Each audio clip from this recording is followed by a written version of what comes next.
Hello friends, welcome to Mamta Mishra and cooking. Friends, गर्मियां आ रही है और ऐसे में ठंडी ठंडी चीजें खाने का बहुत मन होता है, जैसे ठंडी शरबत, शिकंजी, आइसक्रीम या फिर मलाईदार कुल्फी। कुल्फी का नाम लो और बचपन याद आ जाता है। कैसे बचपन में ठेले वाले भैया चिकनी मलाई वाली कुल्फी बेचा करते थे और हम बड़े मजे से खाते थे। तो चलिए बनाना स्टार्ट करते हैं वही टेस्ट और टेक्सचर वाला मलाई कुल्फी, वो भी सिर्फ दूध से।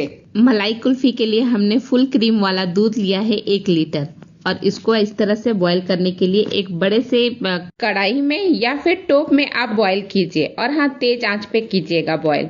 5 मिनट लग जाएंगे बॉईल होने में। ये देखिए हमारा बॉईल हो भी गया, ऊपर तक आ रहा है दूध। अब आप इसको लगातार चलाते रहिएगा, क्योंकि आप नहीं चलाएंगे तो दूध गिर जाएगा और हमें दूध को अभी गाढ़ा करना है। तो किनारे किनारे में जो मलाई होगी ना, उसको भी आप इस तरह से पलटे से छुड़ा छुड़ा के दूध में मिक्स करते जाइएगा।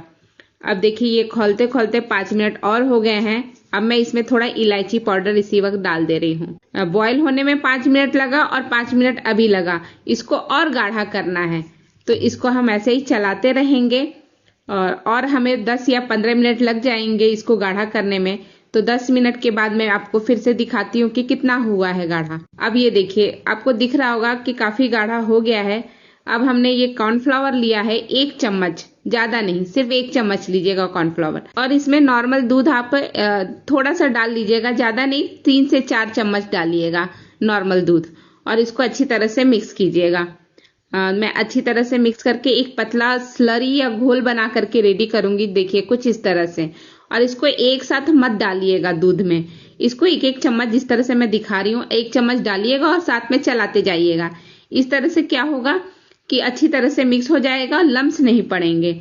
और जब ये कटोरी में से आप डाल रहे हैं ना, तो कटोरी को भी एक बार हल्का से चला लीजिएगा चम्मच से और फिर डालिएगा। और इस तरह से करके आप एक एक चम्मच कर करके इसमें मिक्स करते जाइएगा। और अभी इसको बॉईल होने दीजिए और तेज आंच पर ही बॉईल होने दीजिएगा। जब तक हमारा दूध गाढ़ा हो रहा है और ज्यादा, तब तक हम एक दूसरा पैन ले लेंगे और उसमें मैं इस कप से नाप करके 1/4 कप चीनी ले लिया है, मतलब 1 कप से थोड़ा सा कम। अगर आप ज्यादा मीठा खाना पसंद करते हैं तो 1 कप भी ले सकते हैं। और इस तरह से चीनी को फैला लीजिएगा और आंच को तेज ही रखिएगा और चीनी को मेल्ट होने दीजिएगा। ये देखिए किनारे से चीनी मेल्ट हो रही है और अब हम इसको चलाना शुरू करेंगे।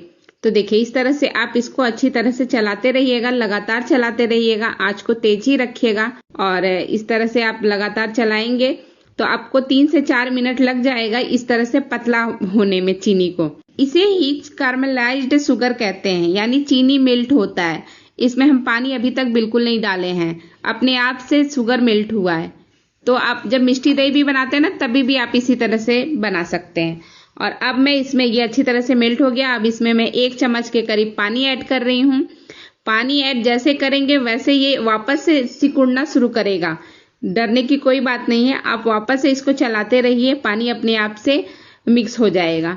और इसी तरह से मैं एक बार और पानी इसमें ऐड करूंगी और फिर वैसे ही मैं फिर वापस से इसको मिक्स करूंगी। इस पूरे प्रोसेस में मुझे 5 मिनट तक लगे हैं। तो मैं 5 मिनट तक तेज आंच पर चीनी को मेल्ट किया है।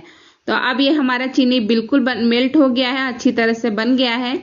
इसका कलर भी आपको दिख रहा होगा, कुछ ब्राउनिश टाइप का है। तो इसको मैं अब जो दूध हम लोग गर्म कर रहे थे ना, उस दूध में डाल दूंगी। पूरा का पूरा आप दूध में डाल दीजिए और दूध को अच्छी तरह से मिक्स कर लीजिए, जिससे देखिए इसके डालते ही आपको कलर दिखेगा कि ये कलर थोड़ा सा हल्का सा दूसरे कलर का हो गया, आपको दिख रहा होगा। और वापस से मैं चारों तरफ का छुड़ा ले रही हूँ। अब इसमें आप थोड़ा सा ड्राई फ्रूट ऐड कर दीजिएगा। ड्राई फ्रूट को बारीक बारीक चॉप करके डालिएगा और क्वांटिटी आप अपने हिसाब से ले लीजिएगा, जितना लेना चाहते हैं। और अब ये देखिए इसको मिक्स कर लीजिए अच्छी तरह से। ये अब बन करके मेरा बिल्कुल रेडी है। अब आप इसको गैस को बंद कर दीजिए और इसको ठंडा होने के लिए 15 मिनट तक छोड़ दीजिए। 15 मिनट के बाद आप मिक्सी का जार लीजिए और उसमें थोड़ा थोड़ा करके आप पूरा का पूरा जो मिश्रण बना करके रेडी किया ना कुल्फी के लिए, वो आप पूरा को पूरा इसमें डाल दीजिए दूध को। और इसको अच्छी तरह से बंद करके एक बार ग्राइंड कर लीजिए। एक बार ग्राइंड करेंगे एकदम स्मूथ हो जाएगा, थोड़ा सा भी लम्स वगैरह कुछ भी नहीं रहेगा, बिल्कुल परफेक्ट बन जाएगा। तो एक बार आप इसको जरूर चला लीजिएगा। और ये देखिए मैंने चला करके बना भी लिया है और मैं आपको पास से दिखा रही हूँ कि कैसा टेक्सचर हुआ है इसका। अब ये मेरा बिल्कुल कुल्फी के लिए रेडी है। चलिए कुल्फी जमा करके देखते हैं कैसे जमाना है। तो इसके लिए मैंने कांच का गिलास लिया है, क्योंकि मेरे पास मोल्ड नहीं है तो मैं कांच के गिलास में ही आपको जमा करके दिखाऊंगी। और अब इस कांच के गिलास में आप इस तरह से भर लीजिए। ज्यादा मत भरिएगा, आधा गिलास तक ही भरिएगा। छोटी छोटी गिलास हो या कागज का गिलास हो उसमें भी आप भर सकते हैं, या फिर आपके पास ये सब ना हो तो फिर आप किसी कटोरी में छोटी है उसमें डाल सकते हैं। तो इस तरह से मैंने चारों गिलास में भर दिया है। अब इसको हम कवर करेंगे, तो कवर करने के लिए हम फॉइल पेपर का यूज करेंगे। तो उससे मैं इसको पैक कर रही हूँ। पैक क्यों कर रही हूँ? क्योंकि बर्फ जम जाता है तो कुल्फी पे भी बर्फ जम जाएगा। तो ये इस तरह से आप पैक करेंगे तो बर्फ डायरेक्ट कुल्फी पे नहीं जमेगा, गिलास पर जम जाए या कहीं और जम जाए या फिर फॉइल पेपर पे जम जाए। और इस तरह से आप चाकू लीजिएगा और बीच में छेद कर लीजिएगा। बीच में छेद क्यों कर रही हूँ मैं अभी बताती हूँ आपको। क्योंकि इस तरह से मैंने चम्मच लिया है। जो चम्मच से बाहर का खाना मंगाते हैं ना तो उसमें आता है अक्सर, तो हमारे घर में बेकार पड़ा रहता है। उसका ऊपर का हिस्सा मैंने निकाल लिया और इस तरह से चार मैंने बना लिया है स्टिक। तो इस स्टिक को आप इसके बीचों बीच इस तरह से डाल दीजिएगा। इसी के लिए मैंने ये छेद किया था। और इस तरह से चारों हो गए हैं मेरे रेडी। अब इनको आप फ्रीजर में रखिएगा, वो भी 8 घंटे के लिए। जहां बर्फ वगैरह जमाते हैं ना उस कंपार्टमेंट में रखिएगा फ्रिज के। अब 8 घंटे हो गए हैं। अब मैंने इसको बाहर निकाल लिया है फ्रीजर से और ये देखिए बिल्कुल अच्छी तरह से जमा हुआ है। अब मैं इसको खोल करके ओपन करके देखती हूँ कि कैसा इसका लुक है। ये देखिए बिल्कुल अच्छी तरह से जम गया है। अब इसको हमें निकालना है, तो निकालेंगे कैसे? तो अब हम इसको निकालने के लिए एक भगोने में या फिर एक बड़ा सा बर्तन में मैंने कढ़ाई में लिया है। तो इस तरह से आप पानी भर लीजिएगा, नॉर्मल पानी। और पानी भर करके इस चारों गिलास को उसमें ज्यादा देर नहीं, सिर्फ 1 से 2 मिनट तक ही आप रखिएगा। 1 से 2 मिनट में ये अच्छी तरह से निकल जाएंगे। तो ये देखिए अब 1 से 2 मिनट हो गए हैं, मैंने पानी से निकाल लिया है। इसको हल्का सा ट्विस्ट कर रही हूँ। वो जो बीच में मैंने ये स्टिक डाला है ना, उस स्टिक को थोड़ा सा ट्विस्ट किया और इस तरह से मैं सारा का सारा निकाल लूंगी।